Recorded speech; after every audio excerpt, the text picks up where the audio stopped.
Damn, that 5 minutes rolled by that fast. I didn't even realize it. What's up, people? My bad. Damn, I hardly went anywhere. What's up, people? It's your boy, MM2K. I'm here. It's another HNDC live stream. My apologies. I know I told you guys during the test stream I would be back in 5 minutes. Then my stomach started growling. And I was like, oh, I gotta eat. So I went and got me some Chinese food real quick. Golfed it down, and now we're here. I'm gonna be here with you guys for a little bit to talk about some community topics out there. First and foremost, we got Shawn Layden out there laying the smackdown on people who think that gaming exclusives don't matter. We also got my critique of Expedition 33. I'm playing the game a little bit more further. My critique of the game is still the same. I'll get into what my original thoughts were for those of you that don't know. My critique of the game still remains the same. But what this game is in totality, now I'm starting to see, and someone told me, and I thought it was cap, but now I realize it's not cap. You know what I mean? So there you have it. All right. But we got some honorable mentions. Let me get my storyboard up here first. Firefox, there you go. All right. So first and foremost, I had to I want to talk about something very comical. Shout out to the homie J-Dub.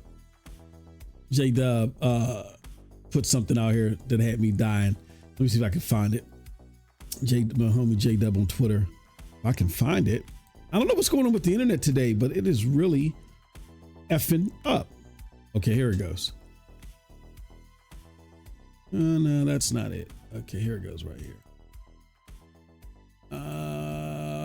Copy link. Let's put this out here. And we'll talk about it for a few moments. I'm going to do like a video over on the Red platform. I'm going to do a video about it some other time.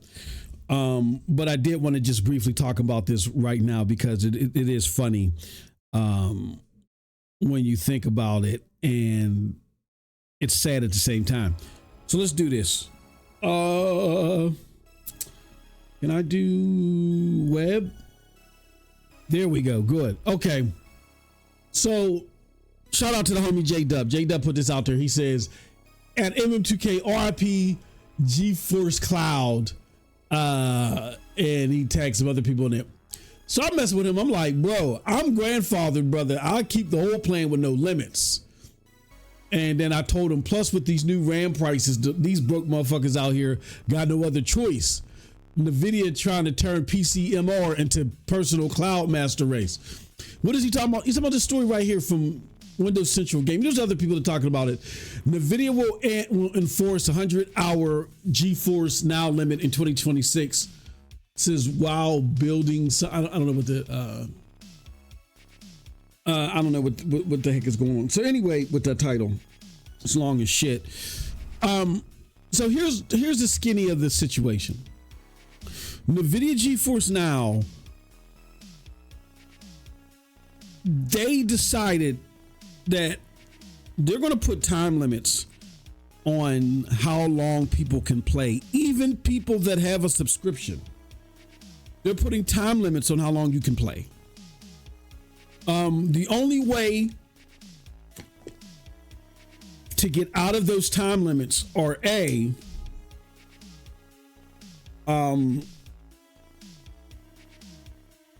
the only way to get out of those time limits are go with the free ad tier, which only lets you play at an hour at a time or whatever, and then you got to wait on long queues and all this other shit. Or B, if you're grandfathered into the old priority tier, and this means you had to have been with Nvidia GeForce Now the moment they went live that first year, I believe, when they went, full retail. you would have needed to be with them then and not let your subscription lapse during that time, which I haven't. I've had Nvidia GeForce now since that first year and never have let my subscription lapse. Either those two, and if you have it's called a founders tier. Matter of fact, I believe I have one. I believe I'm on. I have a couple of. I have like 3 GeForce Now accounts. By the way, so let me do this. I got one for me, one for my son, and then another one that I made up to take advantage of like a 2-month, 50% off a subscription for 6 months or whatever. Let's see here. Let me go to my account settings. Let's see here. View account. If it's gonna make me log in, yeah, continue. Yeah, it's gonna make me do the second off. That's all right. We got time. Where are we going? Right. To protect your. Okay, so now I gotta log in here. I'm opening up all this shit. Okay. All right. Let's get in here.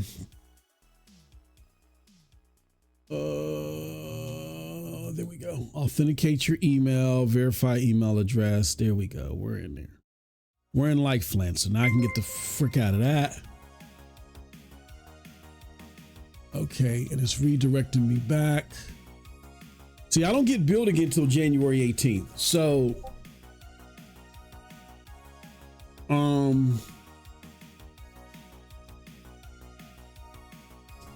it says, we got Old Man Gaming Guru in the house. What's up, brother? Thank you. He says, what's good, Mos? It's just me right now. Cold Blood was here earlier when I was doing a mic test, Gaming Guru. But I'm just sitting there touching on some of this gaming news real quick. Something new I'm doing over here on YouTube. I mean, on Twitch. Excuse me. Let me see here. It says current membership, ultimate 1 month membership. So I don't have. Okay, is this the right account? Because it should say founders. Manage membership. I should have founders. Oh, okay, good. Okay, so here's what it is. And I'm going to, yeah, I guess I can make a picture of this for you guys so you guys can see it. I can't. Oh, crap. Hold on, give me a second.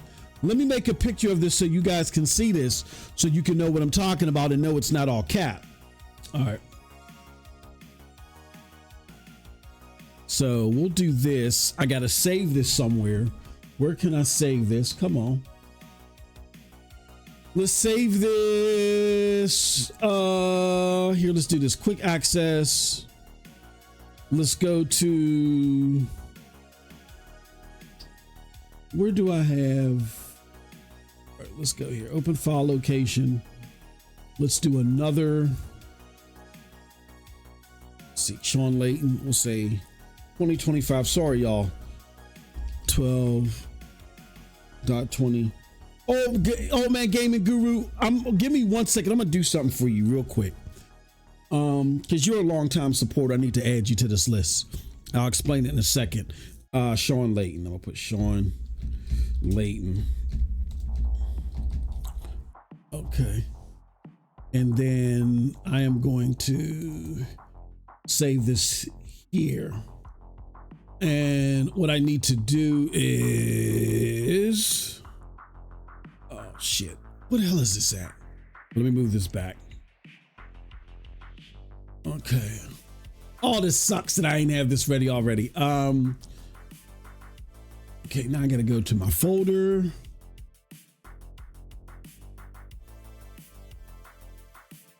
Open file location. There we go.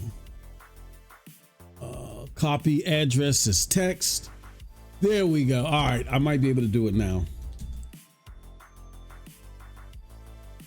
There we go. Okay, that's cool. Make sure none of my personal shit's on here.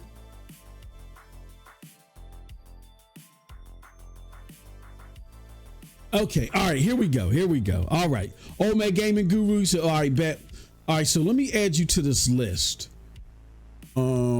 Platform. So what I'm doing, Old Man Gaming Guru, is I am adding you to a list.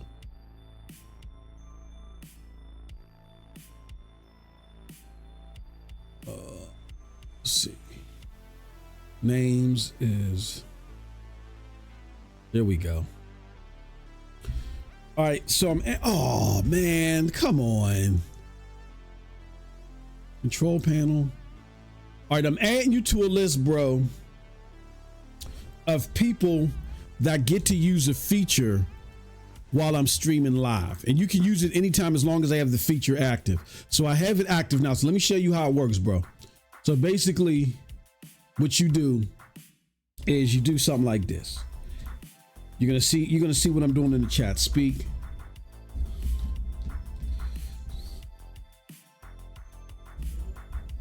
All right, and I want you to listen right now. Here we go.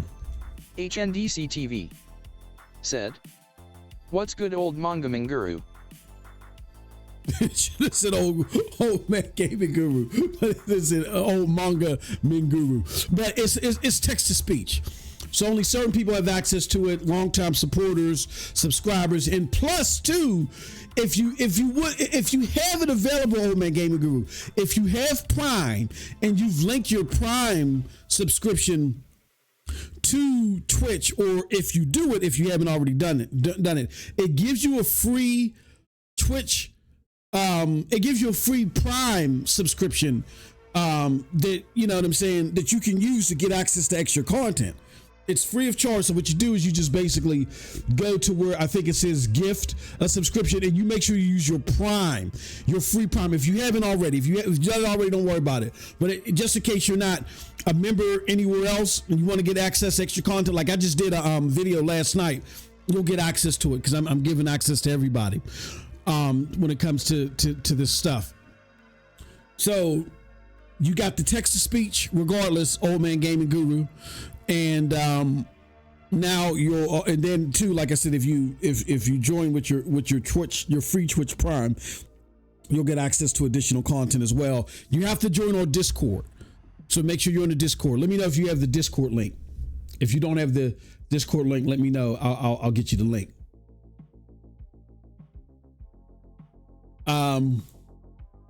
But yeah, man. So I'm going to show you guys on the screen right now.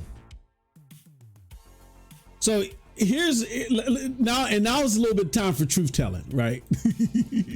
So that's what so again, the story is Nvidia GeForce Now is starting to cap playtime beginning January 15th of 2026. They're going to start capping your playtime to 100 hours a month. Once you go over 100 hours, you're done.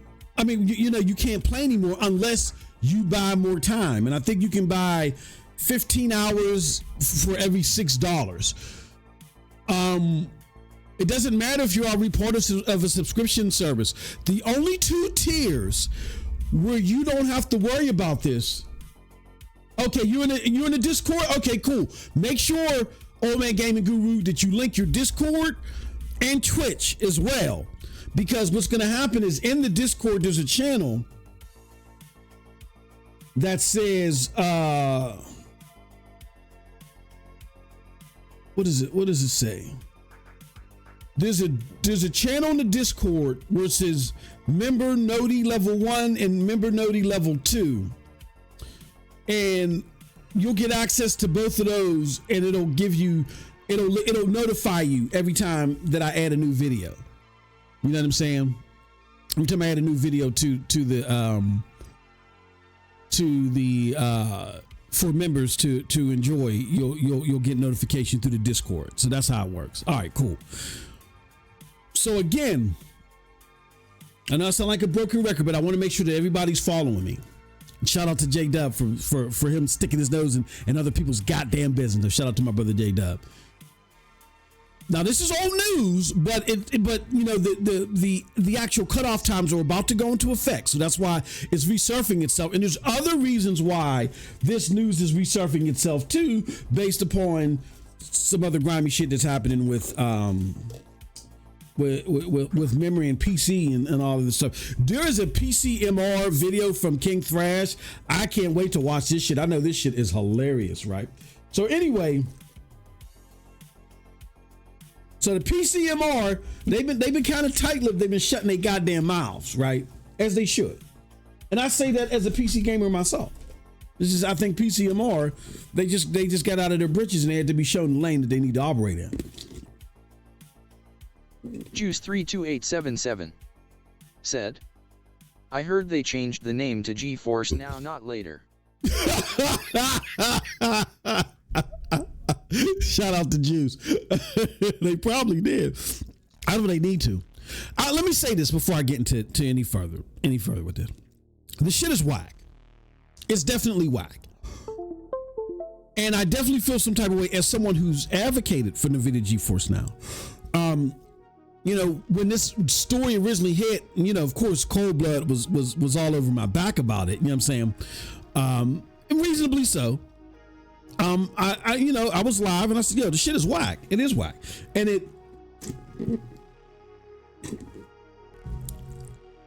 it forces my hand to say, I can no longer recommend NVIDIA GeForce Now as your only way to play. I can't do it. The best I can say is NVIDIA GeForce Now belongs in your portfolio, but that's if you're a gamer that likes to play everywhere. If you're a gamer, if you're a hardcore gamer like me, who has to have access to the best of the best, meaning the best way, the best fidelity, whatever, then, you know, I would say that NVIDIA GeForce Now is something that you should look into. Old Man Gaming Guru says it should be cool. Most of them boys can't make it to 1,000 hours in a year. That's what I'm saying. A lot of these cats too, they be fronting, bro. They on the internet's fronting. They don't even get to 10 hours a month, let alone 100. So they good. But I can't recommend it because I'll give you an example. A game like Vampire, like I'm not gonna front. The reason why I can still use NVIDIA GeForce Now is because with no problems is because it's going to be difficult for me to go over 100 hours right now. Like I would say I would likely tap out at 75. You know what I mean? I would likely tap out at 75 hours. So a month right now. But for those of you that don't have the time restraints that I have, you playing on the NVIDIA GeForce Now, you find a game that you really, really, really like, or if you play like Call of Duty or Battlefield or whatever, you're stuck like Chuck. And that's when the NVIDIA GeForce Now fucked up. Now, let me say this as well, y'all. Let's keep it a buck here. Well, more than keeping it a buck, it's time to be informed. Remember, we're educated gamers here. We don't just sit there and regurgitate stupid shit that we hear on the internets. I was told by a little birdie with close access to a lot of how all this shit works. So you got to remember, I was Mr. Stadia guy. I had people from Stadia offices control leaking me shit. You know what I'm saying? So I know a little something about this. Okay. Co-founded, one of the biggest, if not the biggest cloud gaming websites out there, Cloud Dosage. So I might just know a little something about it. Just a little something. I heard that in order for NVIDIA to run one of these ultimate towers or one of these ultimate servers 24/7, that its monthly total is $2,000.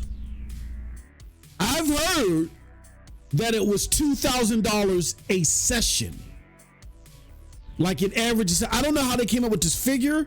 I'm hearing different numbers. I'm hearing $2,000. It costs them $2,000 a month to run it. I'm leaning more towards the $2,000 a month. I've heard every time someone boots it up, like the average session, when they average the sessions together, it's like $2,000. So to maintain this, they need to make sure that enough people are using this, that they get enough people in this, they get enough people playing subscriptions, and they limit the time availability of this shit. That is the purpose of this cutoff. These servers are expensive to run, and they're not attached to big time corporate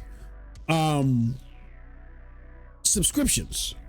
Like Nvidia makes most of its money. They even told you they're not even a gaming company anymore. They told you that. Nvidia makes most of its money off AI, as we all should know now, but they make it off of AI from business to business enterprises, meaning they go sign a contract with Microsoft, they go sign a contract with this one, they go sign, and those contracts are for huge amounts of money, not $10 to $20 a pop from a few 100,000 people. That's nothing. That's a drop in a bucket to them.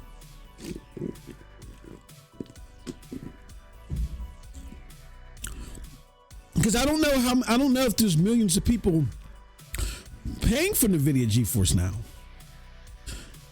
I subscribe.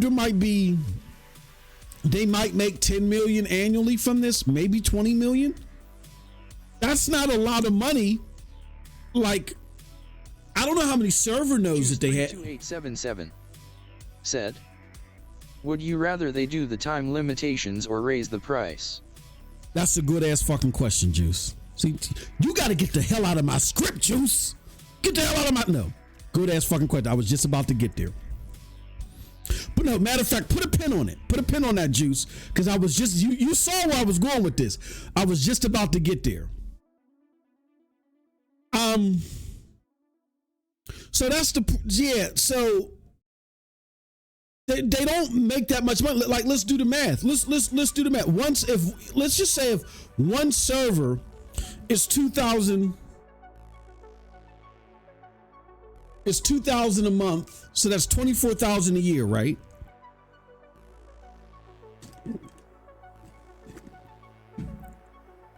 These motherfuckers got server bays all over the globe. So let's do the math. Let's take... I'm gonna say let's do a median. I'm gonna say let's guess that they making $5 million off of this, right? Divided by 24,000. If they have more than 208 bays, they're losing money on this. And we know these motherfuckers gotta have more than 208 servers. They're all over the globe, or as they call them, super pods.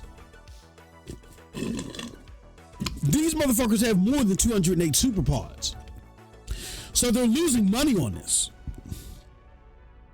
And at first, I think they were okay with not this, being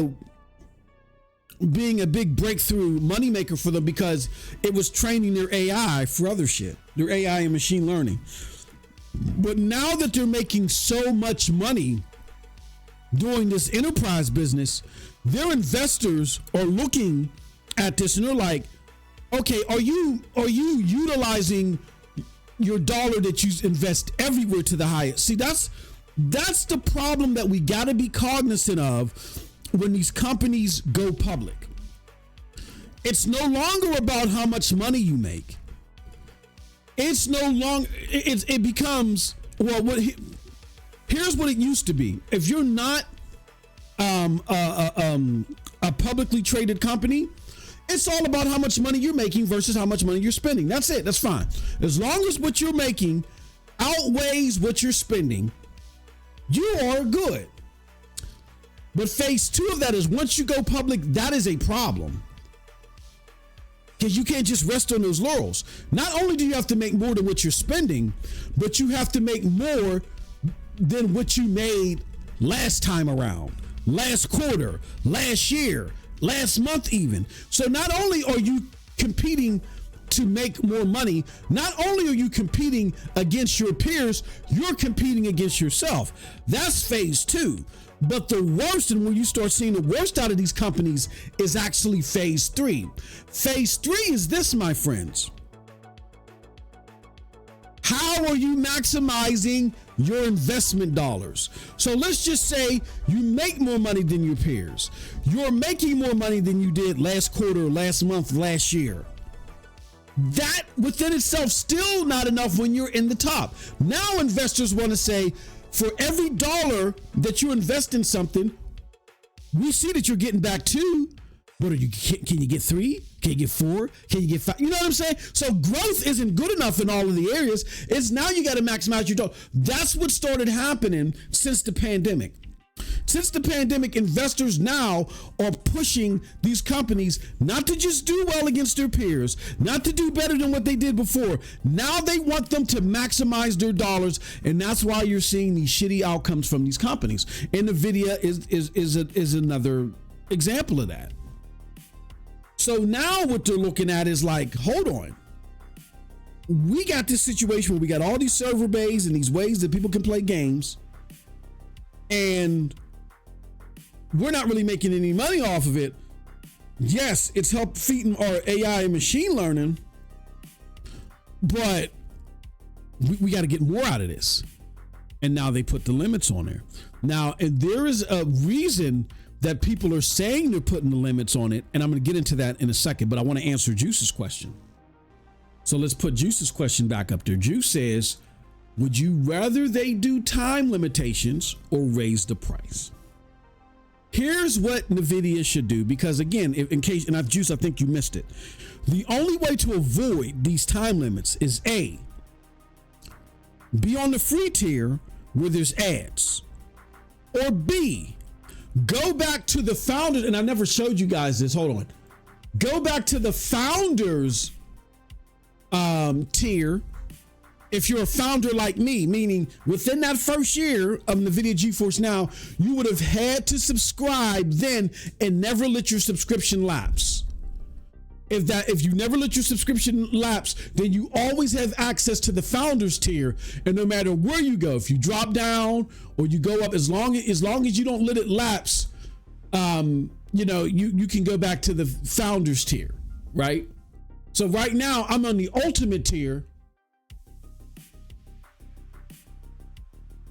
but I could always go back to the founders tier. And founders benefits, or you see where it says this for me, founders benefits are active. The average person that will go to set up for Nvidia GeForce Now, they don't have that there. You'll notice they won't have that.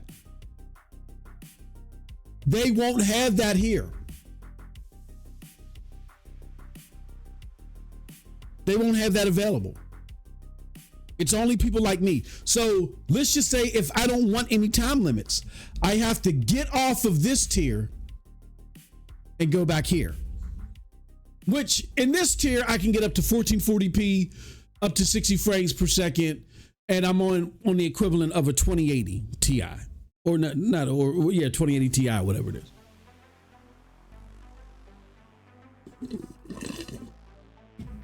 So to answer your question, Juice, here's what they should do. I feel like instead of doing this, where I gotta buy additional time, like instead of just doing that only, why not say you got two choices? After you run over 100 hours, you either gotta play with ads or you can buy more time.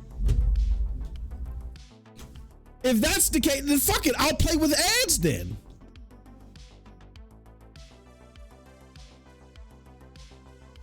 I'll play with ads. The Nvidia GeForce Now's problem is they don't have enough memberships, which is sad, because it's really a great fucking service. But because there's all this, look, I'm telling you this right now, and I'm not capping. It's not better than the Pro, but Nvidia GeForce Now's visual output is better than the base consoles. Look, you get the power of a 5080. Oh, it's on the internet. Man, they have compression technology. Digital Foundry laid this out. And you know, I don't trust them as far as I can throw them. But they're skeptics, and they had to admit it. There's nothing out there like Nvidia GeForce Now Ultimate. You get the power of a 5080. You can get up to 240 fucking frames per second, up to 4K resolution. You can get all that shit.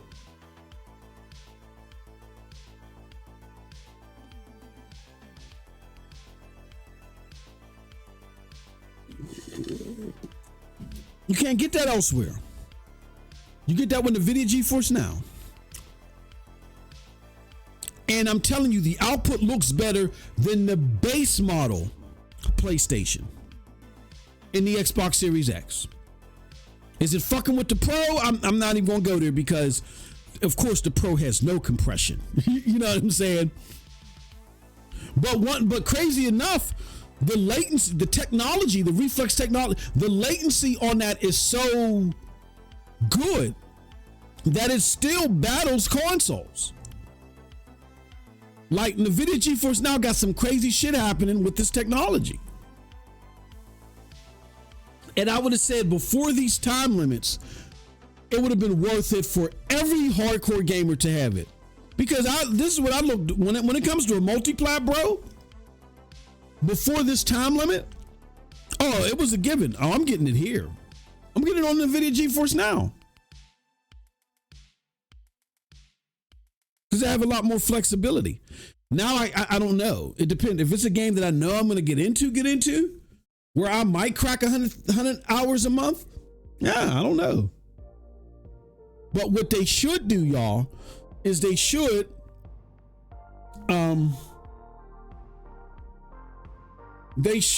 give you an option. Either you watch ads after 100 hours, or you can buy ad-free playthrough. You understand what I'm saying? I don't know why that wasn't an option. They need to rethink that. But that's where I'm at right now. You're talking about I got a special discount. I got to look into that. It says special discount available. We'll see what that's all about. But you see that? I still have access to the founders. So if I hit a limit and I'm like, oh, fuck, let me go back to the founders. I can go to the founders, you know, and I just got to pay I got to play at a lower tier until my time reboots. And then I go back to the, you know what I'm saying?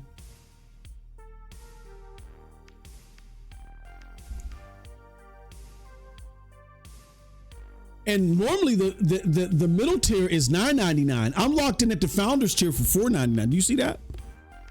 So I can go to the less, you know, go to the less lesser resolution tier for the remainder of the month. I just got to play at a lower resolution. You know what I'm saying? And that's fine. That's fine until my month is over. And then I'll just go back. That's fine for me, but I'm not saying that's fine for everybody. That's a problem. Like, because cloud gaming is so stigmatized and there's not a lot of people using it, there are going to be these trade-offs. And the only way around these trade-offs is for people to open their horizons and stop listening to the bullshit that's out there on the internet. I'm not saying that every cloud gaming service is great. Hell, no. You know, you got people capping for xCloud. No. As a hardcore gamer, no, it's not acceptable.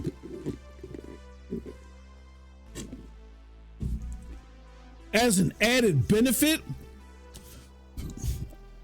like as a secondary way to play games when you're not by your console, whatever. But I'm in Game Pass Ultimate right now because I got a cheap key code, and You can't fucking, I can't play Outer Worlds. Outer Worlds 2 is stuck at 30 frames per second. Are you kidding me? Outer Worlds 2 on the new way to play, the way that everybody's capping for, is stuck at 30 frames per second, bro.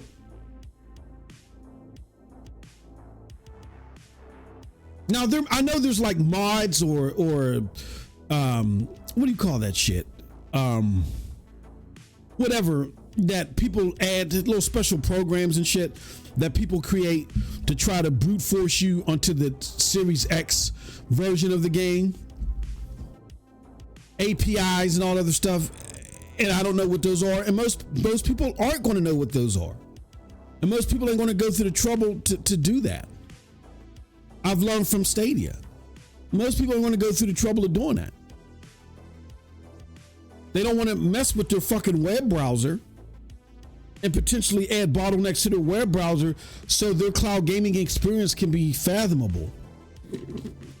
Juice32877 said, I tried to play an older game yesterday that was still 30 FPS and almost threw up. Yeah, I can't do it, bro. Remember when, I mean, I know a lot of you weren't. I was watching Maddie Plays yesterday while I was at work. He always does these year-end reviews of the Fallout games. And I'm going to cover that here. Remember when he did that? I mean, remember when Fallout 76 first came out and it was only 30 frames per second? I think it was only 30 frames per second on PC too. I think when Fallout 76 launched, it was only 30 frames on PC as well. That's disgusting. I can't do 30 frames per second. I was watching something on Twitch where somebody was playing The Witcher 3 at 30 frames and then they had it at 60 frames, and I can't do it. Oh my God, it just looks so fake. Number one, it hurts my eyes. I actually get headaches now when I try to play 30 frames per second. People say, you watch TV shows at 30 frames per second. That's not the same. When you're playing something interactive, your eyeballs and your pupils focus in more on what's going on screen, more so than you just watching something on TV. When you're watching something on TV, it's more topical. When you're playing a game, you're like surveying like everything, what's topical and the entire background. So your eyes are fixated on more of the stuff that's happening on the screen. And if it's jittery and your eyes are not used to that type of jittery, when it's focused in that much because you've been playing 60 frames per second all this time, you can get headaches. Like, people didn't understand when Elder Scrolls Online had came to Stadia and they thought I was capping. They were like, bro, why are you sitting there throwing a fit about this game being 30 frames per second on Stadia? At least it's here. And I couldn't play. I was like, I'm getting headaches. Everything that I've been playing on Stadia is 60 frames per second. And then all of a sudden I go to this 30 frames per second game and it's making me sick. It's giving me headaches. Oh, you're just making it up. Oh, it's just... Why do you guys deny science? You love a piece of plastic or a platform so much you deny science. I already went over how people go against their own political systems just to justify Xbox this and that, and people were doing it with Stadia. I didn't do that. People did that with Stadia, and it just boggled the hell out of me. Like, you can't be this pathetic as far as your parasocial attachment to this thing. I love this thing. I'm out here promoting it all the time, buying people my Doc Darker model so he can play it and understand what it was all about. But I'm not gonna sit here and lie on behalf of the platform. Fuck that. I'm a consumer.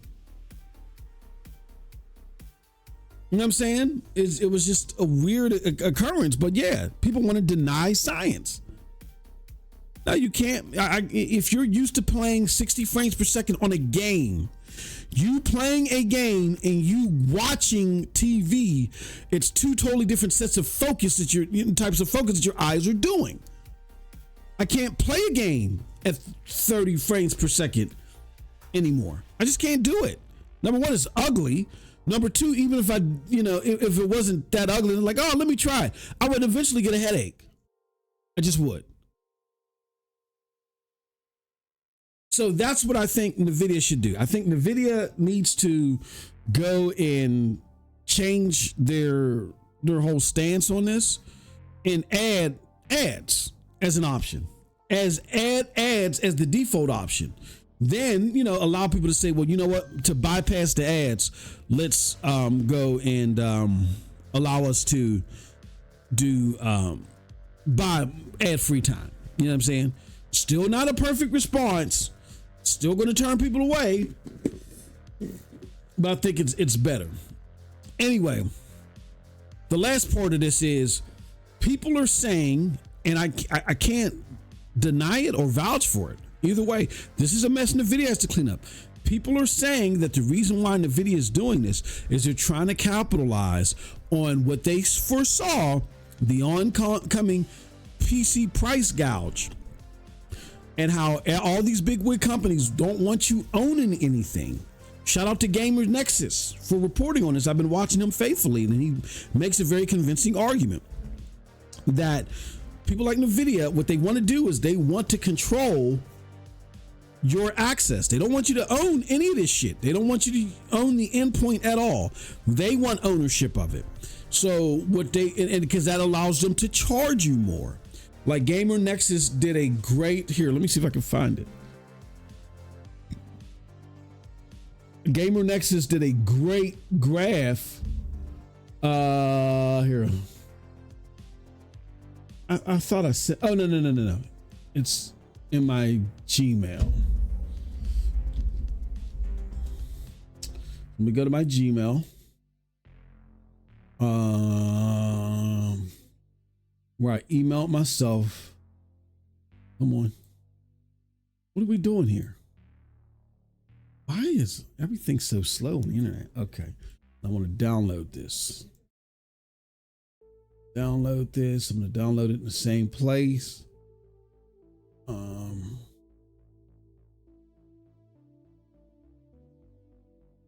Huh?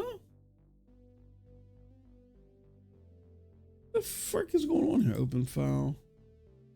Shawn Layden. Let's see here. Sorry about this, folks. Give me a second. 3. All right. And I'm going to change this up here to delete 3. And let's go. All right. Now I want you guys to look at this. Shout out to Gamers Nexus for this.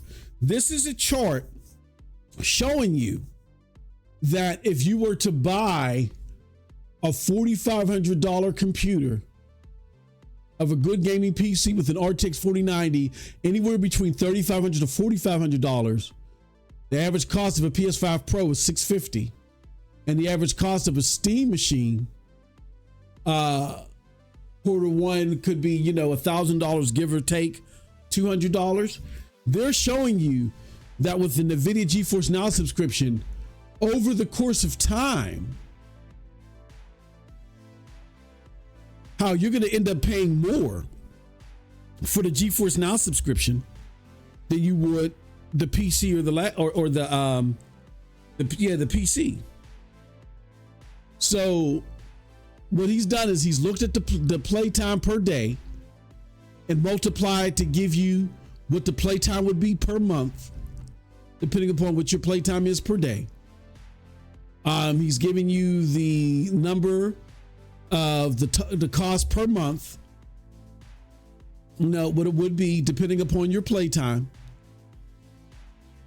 and then he gives you the cost per year, and then he gives you the cost for 5 years.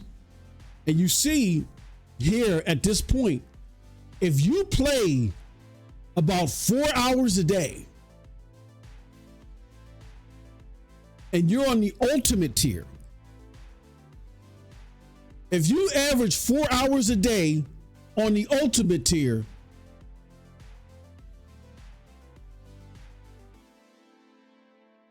you're at a point to where over a 10-year period, you might as well go ahead and buy you either a new computer over a 10-year period, or buy you a brand new card over a 10-year period, over a 5-year period. Just go buy you a brand new card. And so what they're saying is, What they're saying is what's happening is Nvidia is trying to capitalize on you not being able to come up out front for these GPU prices and these RAM prices that are going to spike up. So you'll go to Nvidia GeForce now, and once you get over 100 hours, you're going to start buying more playtime. And as you buy more playtime, you're going to start spending more money on Nvidia GeForce now than you would the hardware, the native hardware. And Gamer Nexus is saying this is a plot of theirs. Now, there's holes in this theory, I will admit, and I do still advocate for Nvidia GeForce now being part of your portfolio. But I think that this graph right here is pretty compelling. So that's why I turn back to Nvidia and I say, look, man, it's not as simple as you don't have to charge for this. Those super pods are expensive. Before Nvidia fully dipped its toe into AI and all other stuff, when they were still, tried and true a gaming company, again, they said they were paying upwards of $2,000 a month or $2,000 a session. I believe the $2,000 a month for these servers. It's very clear to me, they got more than 208 servers. So they're losing money on this. Because, at best, they're making anywhere between, I would say between $5 to $10 million. That's their net take home for this. It's $5 to $10 million at best. Or not net take home, but their revenues, I would say $5 to $10 million on this at best.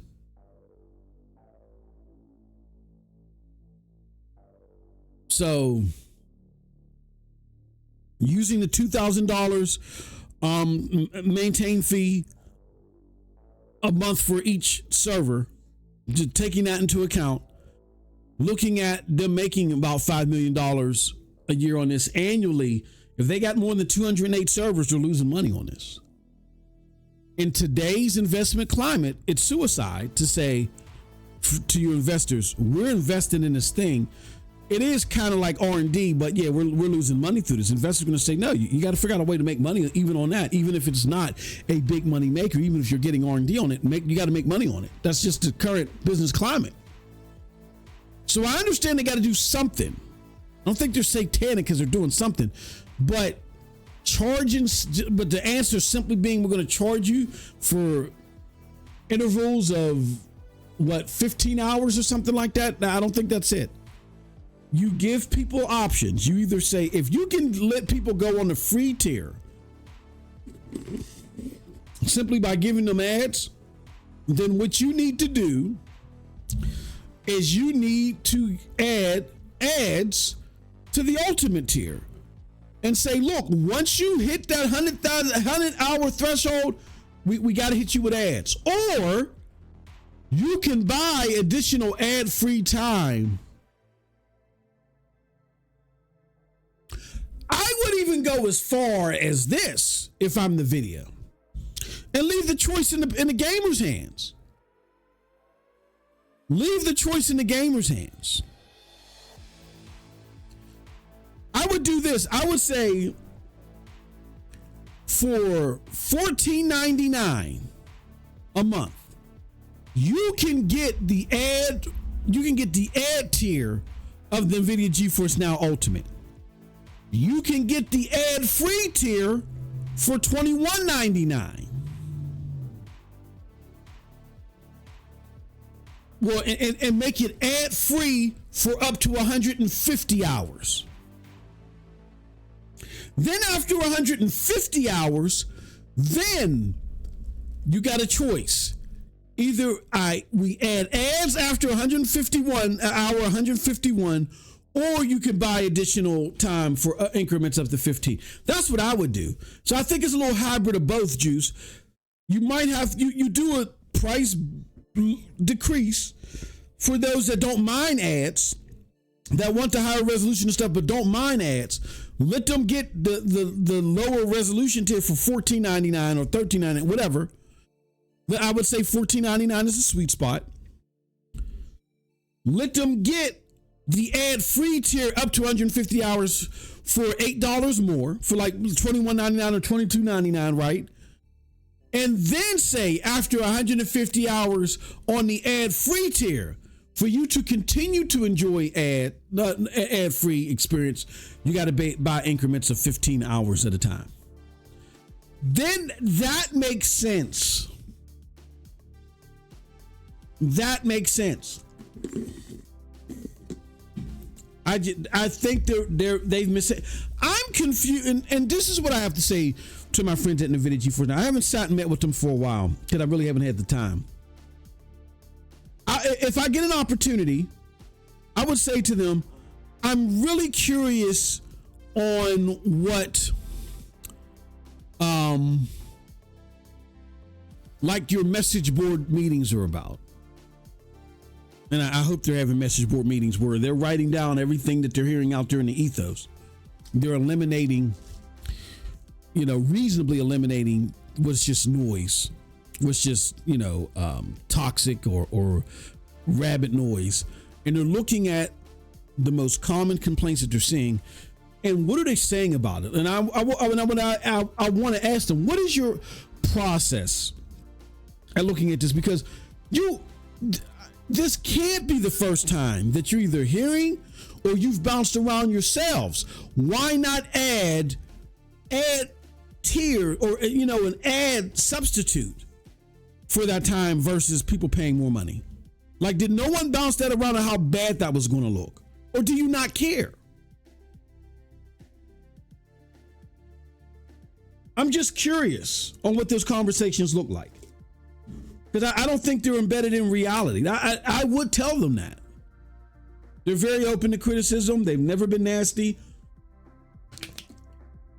As much as I love the Stadia people, what I will... 2877 said, do you think they say back and saw the backlash Microsoft got and don't want to raise prices or a new premium tier? That could be it, Juice. I think that's foolish. I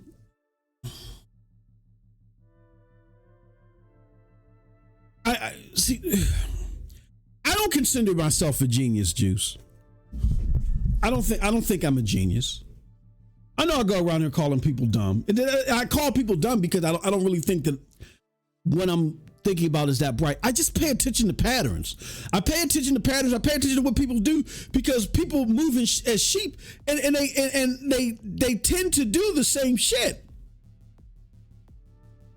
So if you are cognizant, and I want to know who are the think tanks in this room? Like, who are the people that sat there and said, oh, you know what? Microsoft got a lot of backlash for raising prices. Let's not do that. Let's just go to the other side of the spectrum and do this. I think that's idiotic. I think what you do, Juice, is you sit there and you say, let's not just raise prices. Let's do an intricate balance. Number one, we got a whole tier right here that people don't have to pay shit for. They can play continuously as long as they're willing to accept ads. Why don't we give people an option? Either you're going to watch ads or you got to pay for ad-free access, because these servers are not cheap. Okay, great. So you're paying for, because here's the fact of the matter too.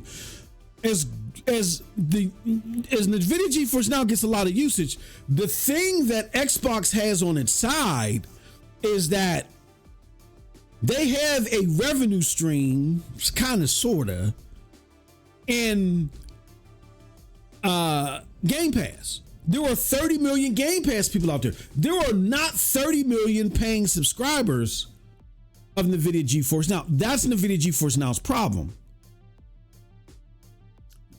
xCloud is tethered to Game Pass. Game Pass has 30 million subscribers. If GeForce Now had 30 million subscribers, we wouldn't be seeing this. They don't have 30 million subscribers. Most of the people that use Nvidia GeForce Now use the free ad tier. That's the problem. They need to change that. So what you need to do is say, hey, look, we got all these people that are willing to watch ads. Why don't we incorporate that into somehow how we manage the cost of these servers? Let's say after 100 hours,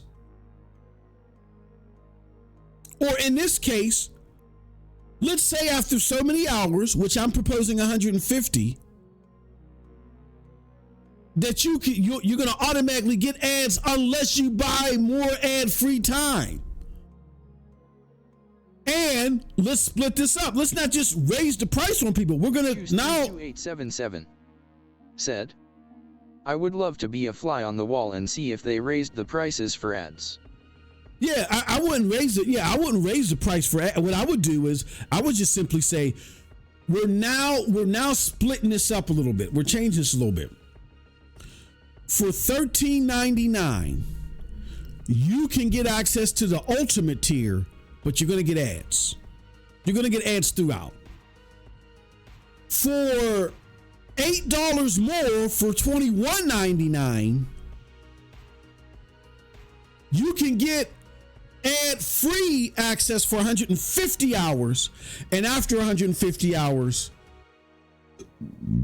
you can pay for increments of 15 hours at a time. See, so now you're breaking it up and giving people options. That's what I would do.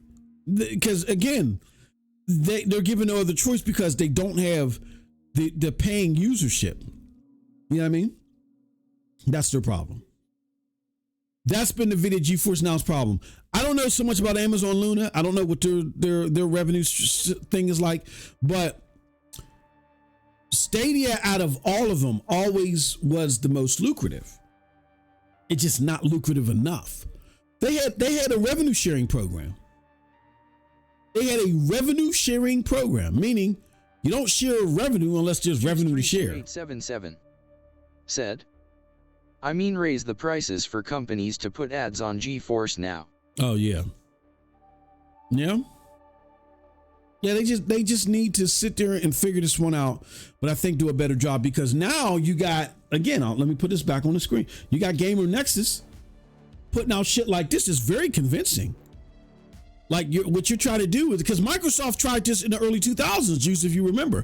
Microsoft tried to pull access from your, you know what I'm saying, your hard drive. They were not going to put a hard drive in your computers after 2000. Your computer was just going to be a hub that was on the internet all day. Remember they tried that in 2000s and the computers wouldn't sell, and so they weren't selling Microsoft Office or Windows, so they went back. Remember they tried to make all those computers like gateways and shit like that had no disk drive in them or had no hard drive in them. It was all like web based. Yep. Or had no storage drives just for Windows. And they were trying to get you to do everything on the web. Remember that? And that fell apart. So this has been something these companies have been trying to do for the last 25 years. And that's what they're accusing Nvidia of. So just some interesting food for thought. All right. That's not actually the show. Let's get into the show. Oh. What the hell? Okay. Let's get into the show. Let's talk about it. I was actually part of our honorable mentions. We got the homie Shawn Layden. The homie Shawn Layden, he's cracking me up here.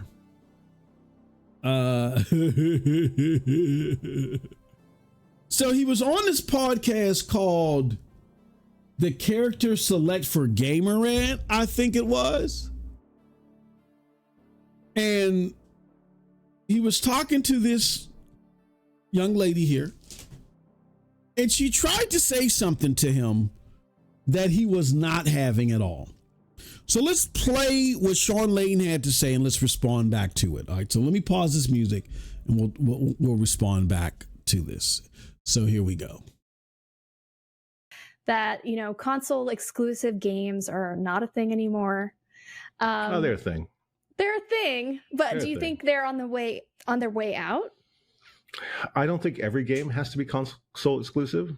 I don't think every game should be console exclusive. But I do accept the fact that if you're going to have platform companies like Sony and like Nintendo, largely Microsoft is more of the Xbox everywhere, anywhere.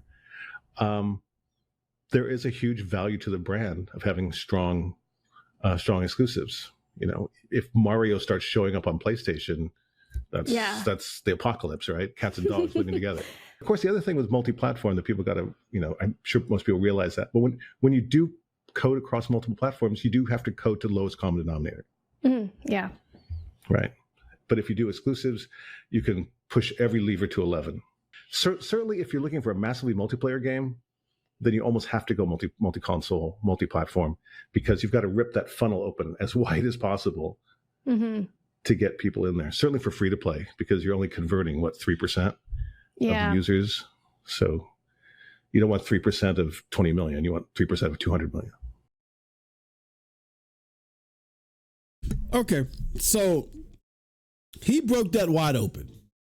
He's like, we're not having that shit today, man. We're not doing it. We're not doing this shit today. We are not doing this shit today. Exclusives matter. You know what I mean? You can't have a platform that's closed in where the purchase is solely to access games. You can't have something like that and don't have a reason to pull people in. Shout out to Porter Rock. Porter Rock said something very important about the Xbox 360 and PlayStation 3 generation. There's a lot of argument, a lot of going back and forth where people will say, no, PlayStation won that generation. I and others say 360 won that generation. And Porter Rock says the 360 won that generation, even though there was more PlayStation 3 sold by the end of the generation or whatever. That wasn't the creme de la creme of game platform. The creme de la creme are games. Xbox sold more games than PlayStation. They simply did. Now, if you go 10 years after the generation, because the PlayStation 3 had such a longer shelf life and PlayStation 3s are normally picked up in like other third world countries, like 10 years after the fact, like, you know, right now that we're on PlayStation 5s, there are people in other countries, less fortunate countries, or you know what I mean, that are still playing on PlayStation 3s, or they might just be getting for the first time a PlayStation 4. So now they might have more software out there, right? Because Xbox has completely abandoned the 360 software, understandably so, because they're not such a global phenomenon like that. But with that being said, it won. Why did it win? Some people say, oh, because Netflix was on there and you could do this and the avatars and all that. That was stuff that hunkered people in and made it competitive because the hardware was so great. But why Xbox won ultimately was the games. The third-party games were better, and gamers in totality thought that the exclusives were better. Getting Mass Effect and BioShock day and date at the very least a year before PlayStation, that meant a lot. And all the other games that came, Gears of War and all other stuff, the games that were on PlayStation just were not picking up traction like that. Like the dude bro gamer was at his fullest, and I know a lot of people say, but Uncharted was better than this and that. Uncharted just wasn't getting it. I remember covering Uncharted, and the only time that Uncharted would track anything close to what Gears was doing is when they bundled it for the holidays. For a while, Uncharted, after launch, after the first several months of its launch, Uncharted would be stuck at like 2 million for the longest. And then the holidays would come, they would bundle it with PlayStation 3 sales, and then it would shoot up to like 5 or 6 million. But as soon as the Gears would come out, it would automatically shoot up to like 7-8 million. You know what I mean? So Old Man Gaming Guru says they sold more games because they counted replacements. I was running a GameStop at the time. Everyone forgets for $3 you got your ring down. No, see, people, I think, Gaming Guru, I think that's the biggest misconception out there, is that they sold more consoles because of the red ring of death. Okay, sure. Fine. That doesn't explain the games. He says that people forget the $3 you got your ringed out 360 disc replaced and received the brand new one. 360, that whole gen was fluff. That's why the dramatic fall off Xbox One. No.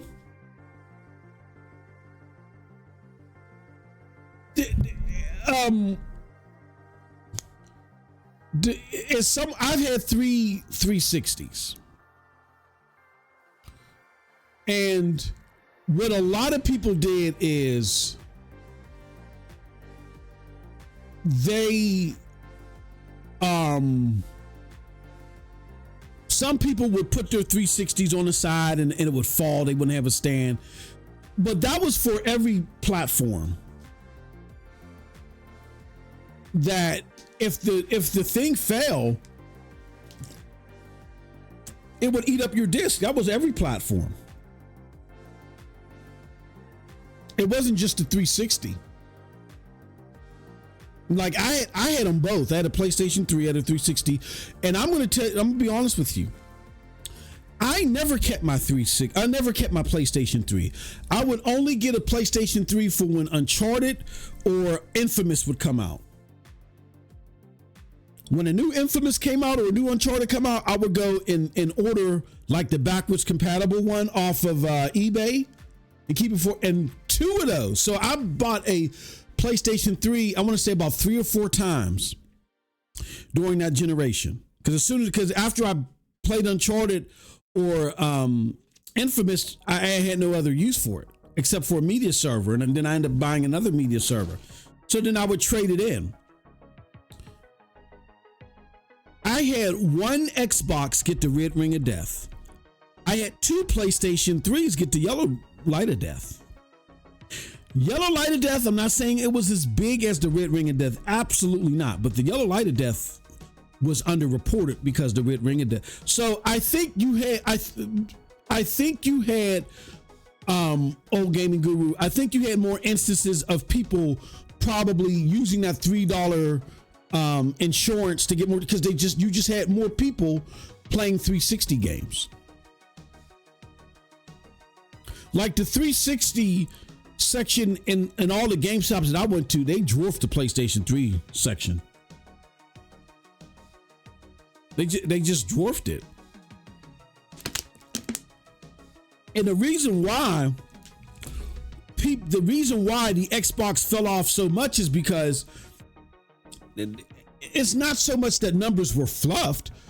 The Xbox, and Juice will tell you, the Xbox 360 was a bunch of old PlayStation 2 people that were disenfranchised from the PlayStation 3. I remember when I was playing on the OG Xbox, all my friends were big PlayStation 2 people. The only people, there was only like 1 or 2 other people that I knew that were pro Xbox, OG Xbox. Everybody else was PlayStation 2 people. I had a PlayStation 2 as well, but everybody was big on the PlayStation 2, right? Understandably so. When the PlayStation 3 came out, I remember talking to those people and I was like, yo, so when you getting that PlayStation 3? And they was like, hell no, I'm not getting that PlayStation 3. No, that mug is too expensive. And my friend got a 360 and the game plays better on the 360. That Call of Duty is nice on the 360. So the PlayStation, the 360s claim to fame is that they won over a huge chunk of PlayStation 2 gamers. That's why when the PlayStation 4 came out and the Xbox One came out, those PlayStation 2 people that left and went to 360, they were looking at the Xbox One. They're like, oh, Microsoft's back on their bullshit. We're out of here. And they just went back to PlayStation. That's why you saw the flip like that. I'm telling you, everybody had a 360. Just from the prior generation, most of those people had a PlayStation 2.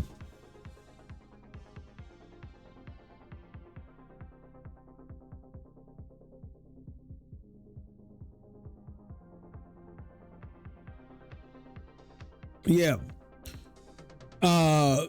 Gold Gaming Guru says, my experience was completely different. I was a big bot. We stayed replacing 360 discs that was in Atlanta at the time. So yeah, I mean, you guys may have been, again, and you probably stayed replacing them because there just simply was more people playing on the 360. Like, the 360 sales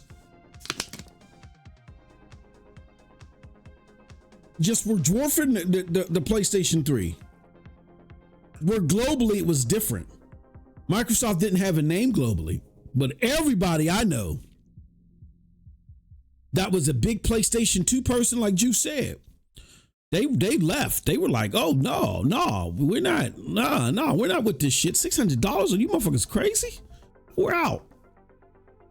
And then when the Xbox One came out, they was like, oh no, the Xbox is on their bullshit again. We out. You know what I'm saying? So that's what I think. I mean, again, I'm not. I believe you 1,010%, old gaming guru. That's what you saw. I think the reasons why you saw it though may not be what they were originally perceived. I think you were having more people do it because there were just more people that had 360s. Thus meaning more motherfuckers was just scratching up 360. If there were more people with PlayStations, I think you would have seen the same thing. Because that was for everybody. You stand that PlayStation up and that mug fell over, boom. What game was it that I had? I had a game that happened to.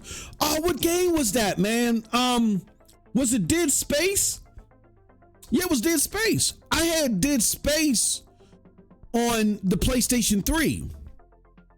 And I remember I was over at my mother's house and we were playing it. And that mother, for some reason, I had it for the, I don't know why I had it for the, or maybe my cousin had it for the PlayStation 3.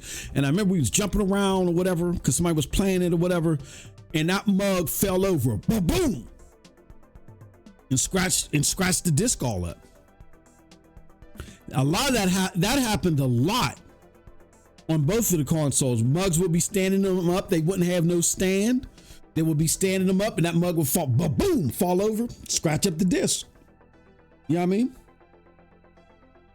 So I think I completely concur. That's what you saw, but I think the reasons why you saw it might be a little bit different than what some people might think.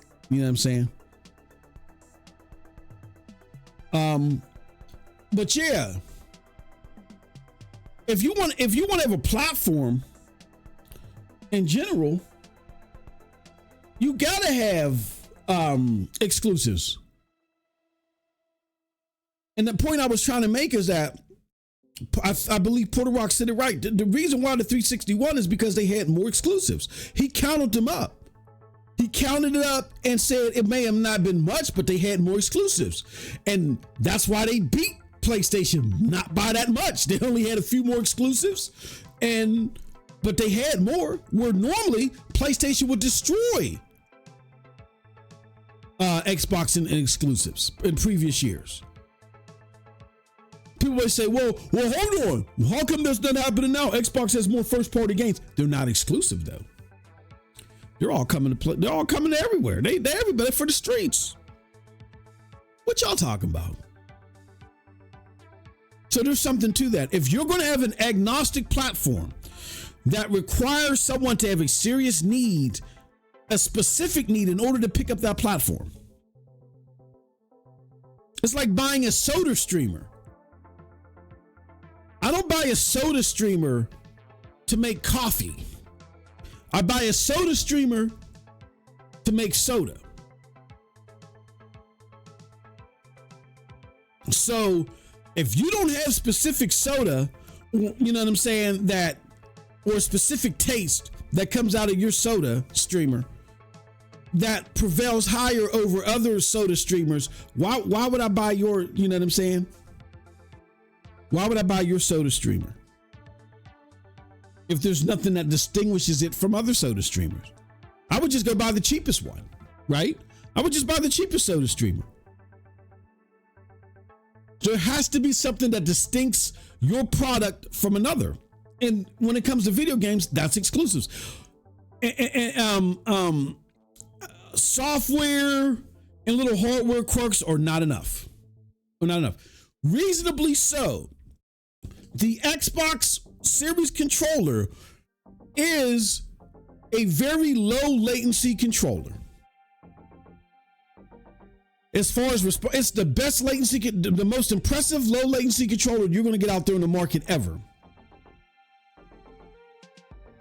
That had no bearing on people picking up Xbox. It is even worse. Xbox has the best controller it's ever had, and it's even worse. So all these amenities and stuff like that, that's not going to make your console. What's going to make your console are exclusives. I can get Call of Duty, Fortnite, such and such, Roblox, everywhere. What is it that your console can do, or what does it have that others don't have? Oh, and has these set of games. May not be into them, but if everybody's playing these games must be great. And that means that the gaming experience overall on this piece of hardware is great. Is better. It's the same thing when y'all pick up phones. Oh, this has a 79.68 pixel camera on it, and y'all hardly use the camera. It can photo bomb at 3,000 shots per second, and y'all hardly use the features. Y'all get all creamy knuckled over features you don't use. It's just the perception of it. And that's the same way that exclusives work. So until platform gaming is gone, exclusives will matter. It's just as simple as that. Anybody else trying to convince you otherwise, they're lying. Or they don't know what they're talking about. So kudos to Shawn Layden for that. All right, my last topic, Expedition 33.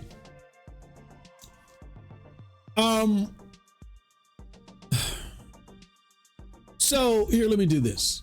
And for shits and giggles, after we end this, I would like for you guys to go here and check out my Expedition 33 stream. I just released it on YouTube. Here, as a matter of fact, here it goes right here. Let's make this bigger. Here it goes right there. This is my Expedition 33 stream right here. I'll put it in the chat.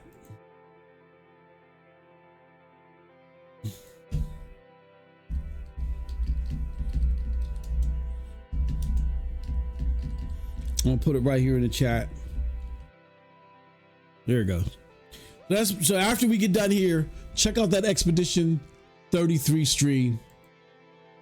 And here it goes. Like, I'll just show you guys some of my gameplay. I was getting my ass kicked on the game.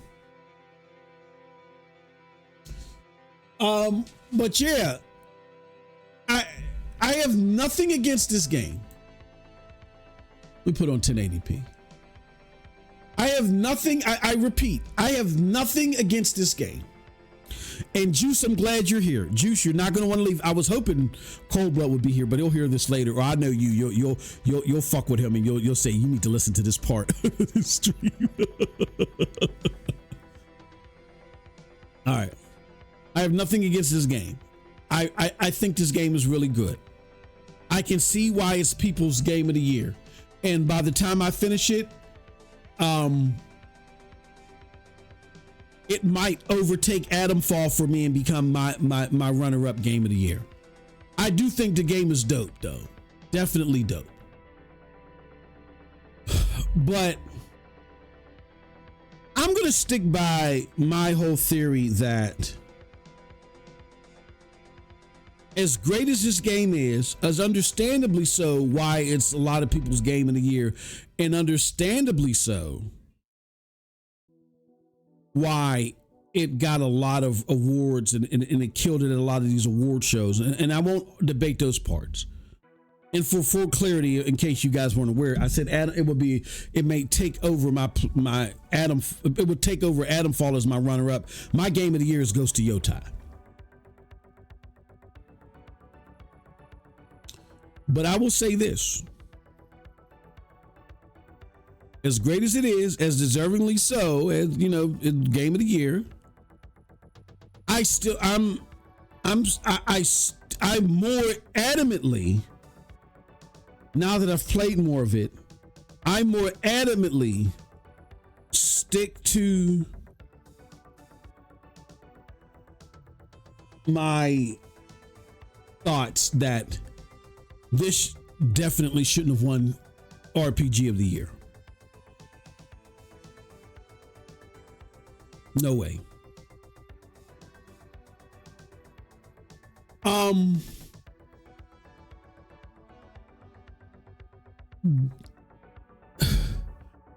Juice, if you're listening, when you and Cobra were making that argument and you said this game is simply a linear game that has turn-based elements in it and it's really not an RPG, I'm gonna be honest. I was like, I don't know if I go that far, but this is an entertaining back and forth and an entertaining exchange. I wouldn't go that far. I wouldn't question its RPG elements. Now that I've played it a little bit longer, I hate to say it, bro. Yeah, I'm going to challenge its RPG.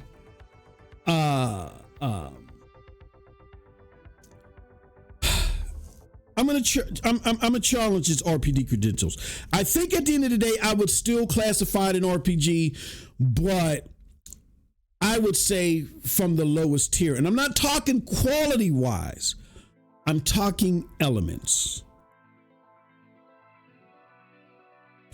If we look at what an RPG is from its foundation to what it is today, and how RPGs have maturized,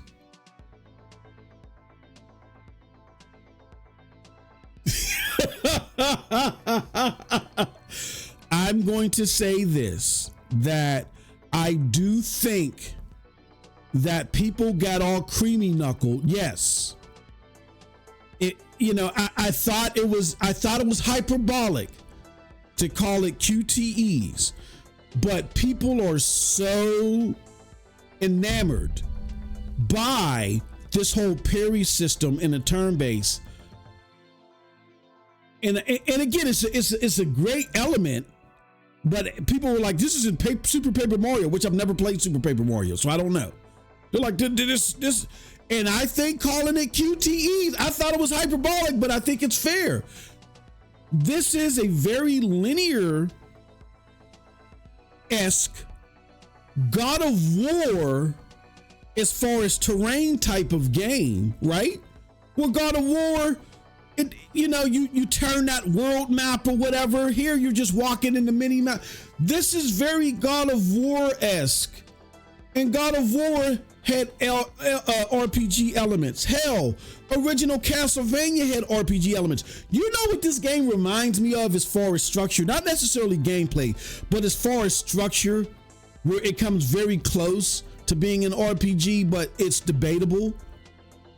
Rhaegar. If you remember old school Rhaegar, old man gaming guru said, hell no, God of War had way more exploration. I can't argue against you, brother. I can't argue against you. I didn't realize how linear this game was. It is hella linear. And so what they did is they created a great hybrid action game that is borderline RPG. But if people wanted to, and I think what people did is they looked at the turn-based, as Juice would call it, QTE element, and they've laser focused on that, and then created a scenario where they could play a turn-based game if it had this parry system in it. I think that's great. But when you look at the other elements, I'm not talking about quality of the game, because I think the quality, of course, is top notch, is number one worthy. But when you look at the other elements of this game, does it reach current day RPG status? Does it even reach RPG status of back in the day?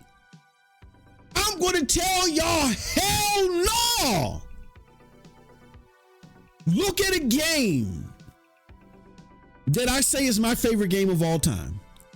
Phantasy Star 2, as pixelated and as old school as the aesthetics are, the systems within Phantasy Star 2, the leveling, the gear, the searching, the journey, the exploration, the open worldness of it. Phantasy Star 2 came out when? 1994, I think. Let's look it up. When did Phantasy Star 2 come out?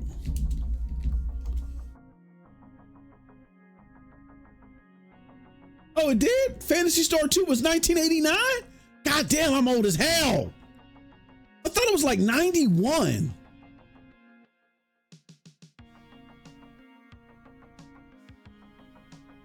Oh, shit.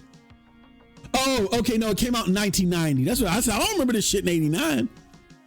Yeah, Phantasy Star 2 came out in 1990. And the exploration and all, the loot systems, the choice systems, the cruise systems. It's not even it's not far behind, but as antiquated as those systems are to today RPG, even turn-based games, it doesn't shake a stick to that. No, well, I won't to say it won't. It doesn't shake a stick isn't fair, but it falls slightly short of that.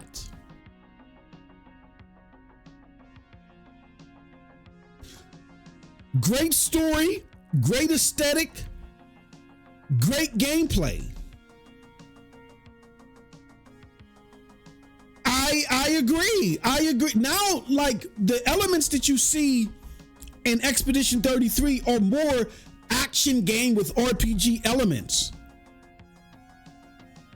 Like, even games like Metroid, which weren't considered RPGs, games like Metroid and Rhaegar and Castlevania, the original Nintendo games, had more.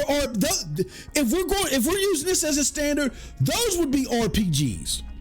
The only thing that's making this game an RPG is because it has turn-based gameplay that has semi-action elements in it with the parry system, which Juice calls QTE.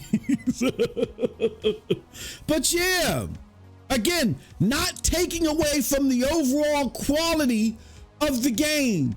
The game is very high quality. It's a great game. My thing is this the RPG of the year?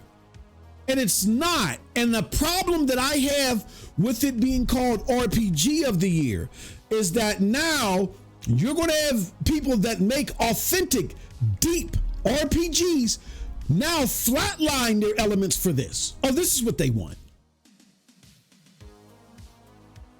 So the hell with all the deep, intricate systems, the conversations, the choices, the open worldness, the journey, all that shit. Fuck all that. Put parry in a turn-based game and we got it. And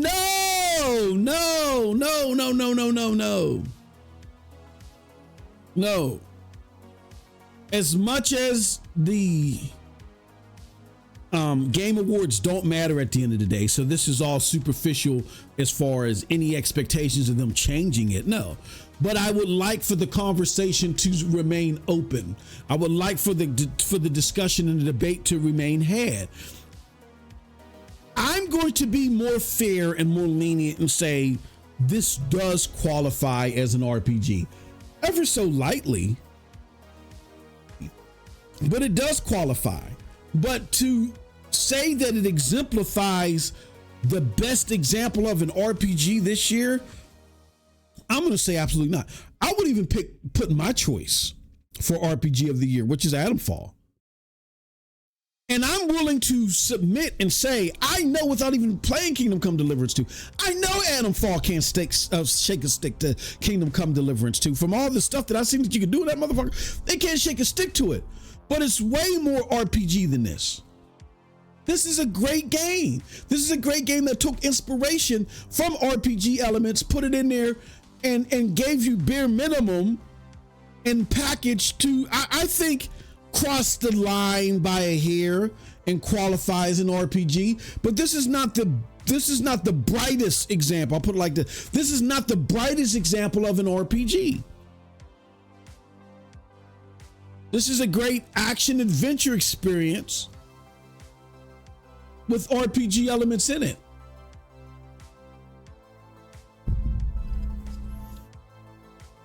And to Old Man Gaming Guru's point,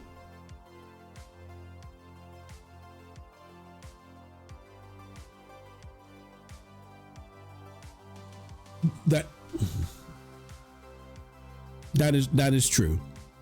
And the leveling systems in here are not deep enough. They're not. They're God of War-ish. They're not deep enough to be an RPG in my opinion. I'm sorry. Or to be to be a standout RPG. And so I understand why people like myself, Juice, even Old Man Gaming Guru were upset. Old Man Gaming Guru says it was the great white hope of gaming this year. It only got accolades trying to downplay what Eastern devs have been doing. Well, they're considered Eastern devs because they're coming out of France. But I do think it was, I do think a little bit of that plays into it. To Old Man Gaming Guru, unfortunately, we have those elements in gaming which I try so much to keep it out, but you can't help running across those elements because people they want to force politics and everything. They can't just enjoy a game. Like me in particular, I was watching this video the other day. It was a great video. Who's someone who's very political, and I don't agree with their politics at all.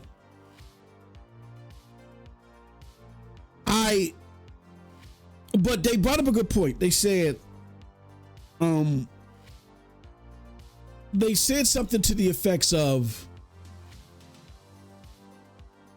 people say they don't want politics in their games, but then when a game fits the narrative that they like, then they want to see when they keep throwing the whole political thing up.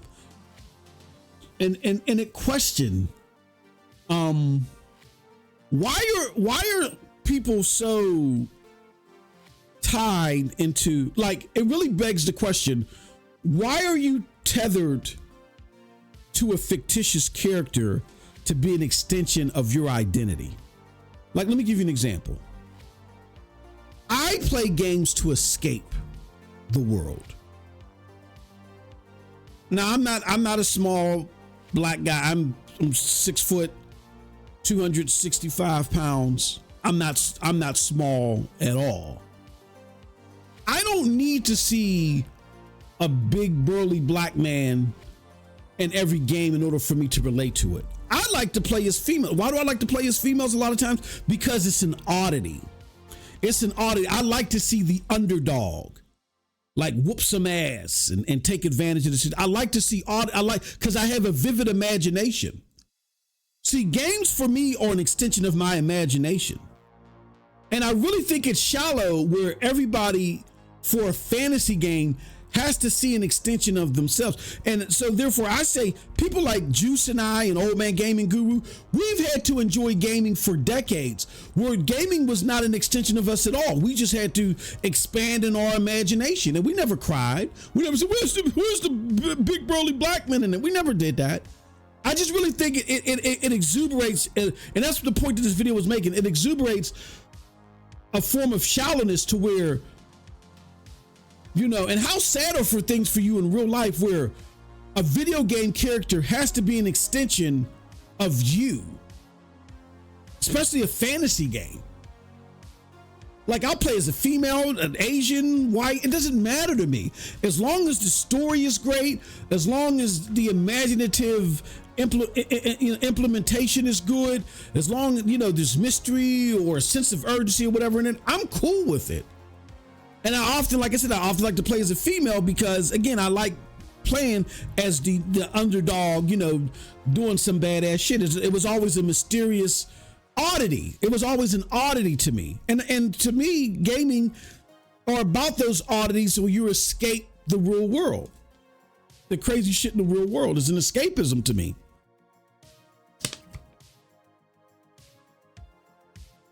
You know what I mean? So,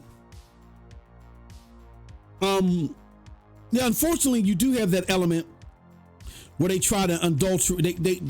Gaming has to be an extension of themselves. I just can't relate to that because I've never gone to game. If that was the case, if gaming had to be an extension to me, I would have never gotten into it. I would have had blinders on, and I would have never seen the best of the imaginative pieces of it that go beyond what the character looks like or where the character's origins were. I would have looked past all that. And then it makes me feel sad for those that have to fill an identity to a character.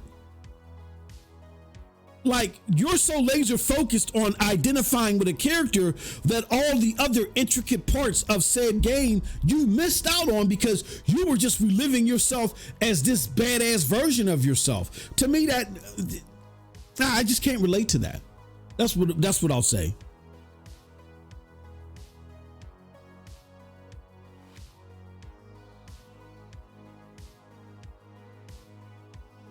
Yes. That's what made the game greater. It wasn't, oh, I'm a weak man. It's like, look at this motherfucker that generally when people look at, they laughed. I remember the first boss fight. He was like, oh, look at you. Oh, you came back for revenge. Ha ha ha. And she ended up killing him. And then her legend starts. That's an oddity. That's crazy. I think games should represent, if you're going to represent fantasy, let's represent fantasy. I don't need no fictitious version of me for me to find some self-worth. So that's why I said often I'll play as a badass female. Because I love the oddity in it. Because that helps me focus on the art and how good the game is. The little different side elements and stuff like that. I never cared about that. If that was the case, I would have never gamed. How many black motherfuckers is in games? The lead characters of games. And then you see a shift where there was political motivations from it, and they did do it and not all the time, but a lot of the times they did it in very distasteful and cringy ways. But you just saw when you crunch the numbers, it was a small percentage and a rise of these multi-ethnic main characters, very small percentage to the games that were still showing you the same characters that were out there, just a small percentage, right, less than 10%, and people freaked out. Ah! And a lot of it is because they peg their identity to these fictitious characters. I don't have to do that. I'm all into the story.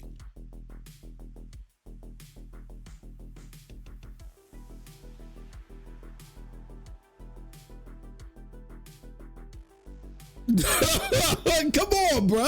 Exactly. It's not real. John Wick is not realistic. As much as I love John, ain't no bigger fan of John Wick than I. Period. Ain't no bigger. I will take that to the grave. There's no bigger. When me and my wife, before we got married, she'll tell you there's weekends I would watch John Wick 1 and 2 faithfully multiple times a weekend. There is no bigger fan of John Wick than I. But John Wick isn't real. You're not fighting all them motherfuckers. And after like the fourth motherfucker, you're laying on the ground going into convulsions. None of it is real. As long as it's choreographed in a great way, you know what I mean? See, and a lot of us grew up different. I think a lot of it too is a lot of people fueling this ridiculous approach to gaming. They're young. We grew up in the era where like a miniature Chinese guy took the world by storm in the form of Bruce Lee. And even though Bruce Lee was badass on paper and on screen, and he did have a powerful kick, everybody will tell you now, you know, as history shows you, there were more and more people coming out showing you they would have kicked Bruce Lee's ass.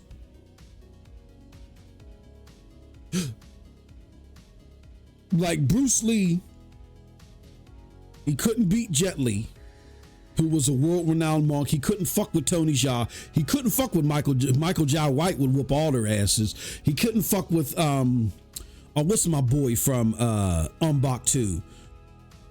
Bruce Lee wouldn't be able to beat any of them. But it was the oddity of this small Chinese man with this style of fighting that we did not understand. Was that Wu Chang? His style of fighting that we didn't understand. That captivated the world and took it by storm. It had everybody, like we grew up in an era of time to where as long as something looked good, we weren't laser focused on the aesthetic.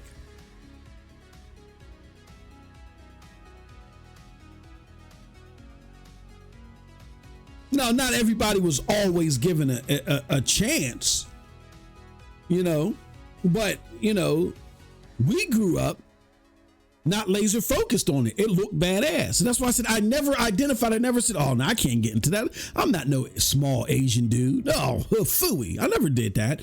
It's this younger generation that's been focused on identity politics so much to where they do that. So yeah, old gaming man guru, you do get a lot of that. He says France is definitely part of the West. Oh, gaming guru, my bad. I read your thing wrong. You said, no, sir, they are Western all day. Yeah, I read that wrong. He says, in hope of gaming this year, it only got the accolades to try and downplay the Eastern devs have been doing. No, you're right. My bad. I read that wrong. Yep, you're right. No, I read Western when you said Eastern. My bad. Yeah, you.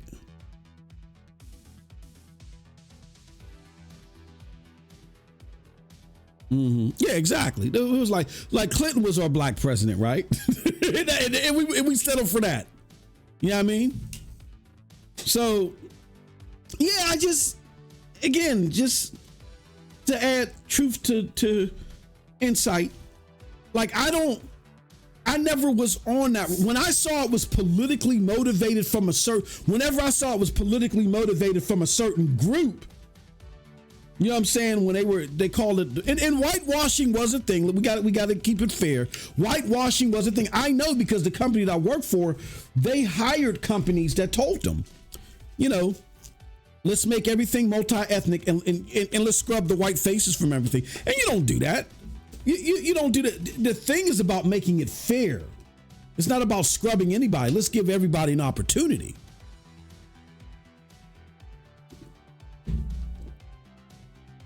But the backlash went beyond addressing whitewashing to just attacking anything that was multi-ethnic. Like if the X-Men were to come out today, what is this DEI crap? Oh, this DEI storm? The hell is a storm? Oh man, get this crap out. Literally like the X-Men. If it came out today, the X-Men would be shot down. Only reason why they can't touch it because they know it's something from back in the past. They can't. It's already been out there. But you couldn't create something like the X-Men today.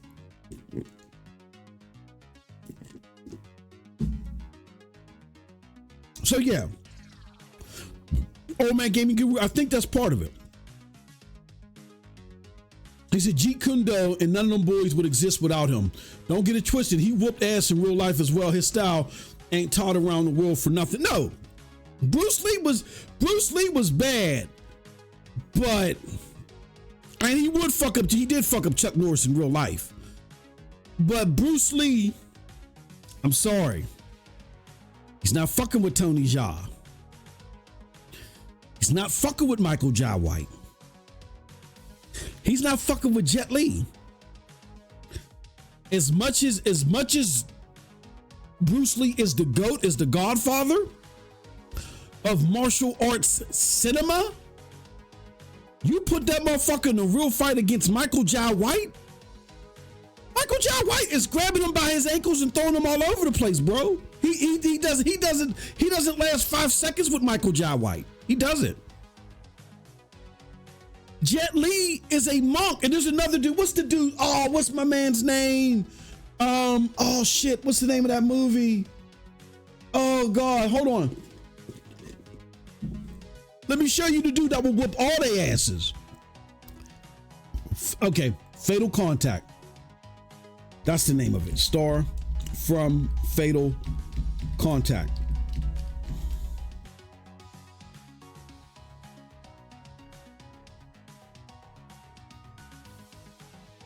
Here's who would whoop all their asses, bro.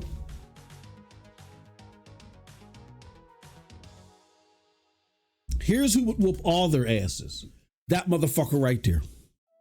You've probably never seen him. I want you to look up the movie. He was in Wolf Warrior 2. I want you to look for the movie. It's called Fatal Contact. And we'll get back. Fatal Contact. Here it goes, right here.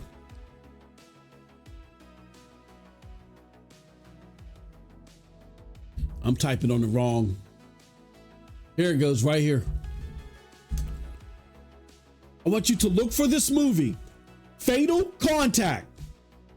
This dude right here is a real life Shaolin monk.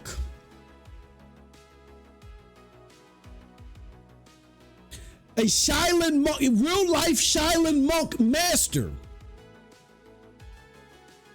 who was so good. Read his story.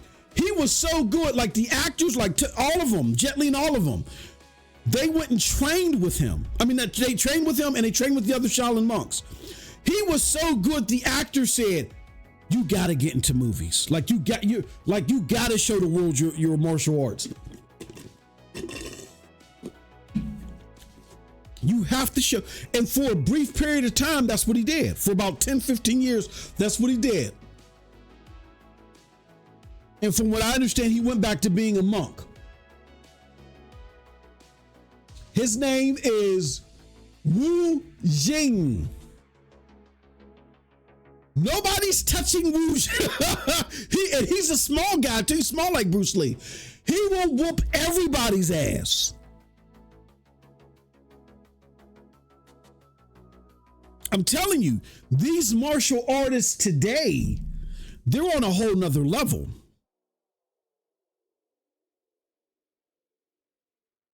Real life is, and again, Bruce Lee is the godfather of. There's no other. He is the godfather of martial arts cinema. The godfather, the best that there was, best that there ever will be. But as you look at these current fighters, and you look at their background, and this dude was a real life monk. He would destroy everybody. My bad, Jet Li wasn't a monk. Jet Li trained with the monks. Look him up, bro. He said Michael Jai is a beast. He would beat Michael Jai's ass. Michael Jai is a beast. I would put Michael Jai. The only person that I think could beat Michael Jai, possibly, is this guy. Because the monks in Thailand, they ordained it. This dude was so good, they ordained him as a monk. The only person that I think can fuck with Michael Jai, he might still lose, is this dude, Maurice Crump. Maurice Crump is a bad motherfucker. If you haven't seen Maurice Crump, watch The Protector 2. When Tony Jaa came back to film, watch The Protector 2. Here, let me see The Protector 2. There you go. Tony Jaa versus Maurice Crump. Watch The Protector 2. Tony Jaa. Maurice Crump was so good when Tony Jaa was filming with him over there, all the monks ran to him and they ordained him. They said, oh my God.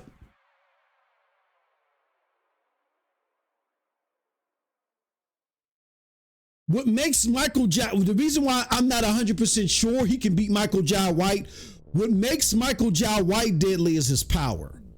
Michael Jai White, out of all the martial artists, has the most power. So if he gets a good hit on you, you're done. But Wu Jing, Wu Jing is so fast and so specialized. He would break him down like an army cadet with an M16. Wu Jing is on a whole different level. There's Wu Jing, and then there's everybody else. And right now, I'm going to say Michael Jai White is number 2. And Maurice Crump might be like 2B.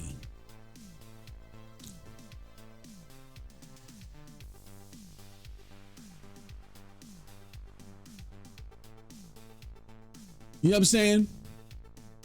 But yeah, bro. See, I be watching my martial arts movies, man. Like, matter of fact, I got a top 10 list I'll show you guys one day. Yeah, I be watching my martial arts movies.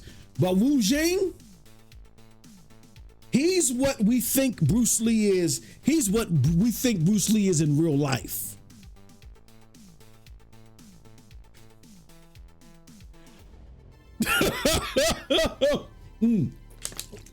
Oh shit! Yeah, no. Steven Seagal is on his own list of old farts. All right. But that's my thing, y'all. Overall, when it comes to this whole Expedition 33 thing, I think great game, well deserving of Game of the Year. I just think we got to be very careful in what we call an RPG. This is not an RPG to me. I mean, well, no. Let me take that back. I'm sorry. It is an RPG, but it's not the personification of an art. What's the point of having a different topic if you're rating it all the same? Like when you say the best RPG, you're rating specific elements of the game. And I'm sorry. Like Juice says, if you simply take away, here's what I got here. Here's the bigger question, Juice, and it's a little bit more simplified. Take away the parrying in Expedition 33. Take away the parrying and the blocking or the rolling in Expedition 33 and how important that is in the actual gameplay. Take that away and then rate the game. Just take away that one element. Take away that one element in the game and is it so great? Is it even winning Game of the Year? Take away that one element. And trust me, I know, because I could see, this is what I'm saying. Nobody looks at the balance of the weapons that you get, the balance of the gear and all the other shit, because an item can go from being, out of 1 out of 10, it can go from being an 8, but if you parry with it at the right time, it can go to being 8,000. You understand what I'm saying? So at the end of the day, the parrying and the blocking or the rolling plays.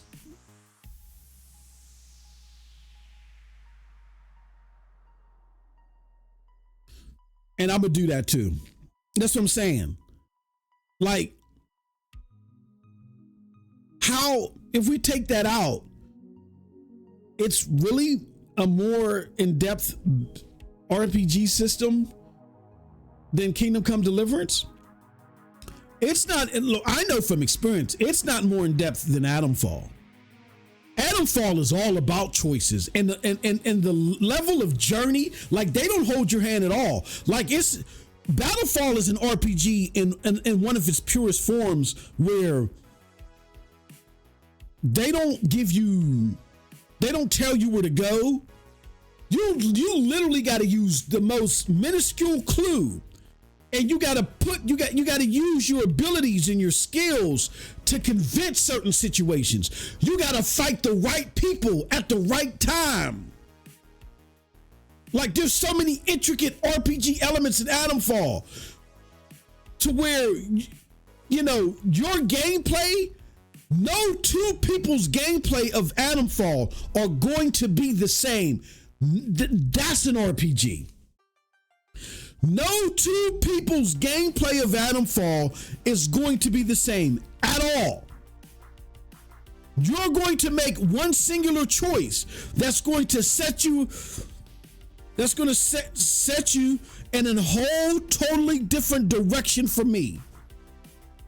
We may meet up at certain points. Oh, hey, Juice. Hey, old gaming guru. Hey, Cole. We might meet up for a brief second, but then the path that we have to take because of our choices, even the weapons you decide to equip. That's how deep this game is. Expedition 33's RPG elements aren't shaking a stick to this. So I stand by that. All right. With that said, we're over 2 hours. I think I made my point. Don't forget, y'all. You know, if you think I'm capping, check out my gameplay of Expedition 33, and I'll have more out there. Also, I'm gonna have more of your tie and some other stuff that I'm gonna put out there. If you're not signed up to it, do yourself a huge favor and make sure you're subscribed to MM2K Gaming Streams. I'm gonna drop the link in the chat. Make sure you're subscribed, so when I do my 4K footage and all other stuff and other gameplays, they normally go there. Go to MM2K Gaming Streams.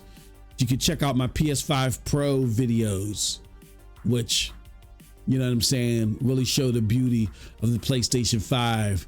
I even got some Black Ops 7 gameplay, and you know, so definitely check it out. All right. Okay, with that said, I'm out of here, y'all. Appreciate it. Until next time, you all have a wonderful, wonderful gaming day. Check out my videos from the other streams, which we're chopping up. I got another video. Let me show you guys. And definitely check out my video that we got right here.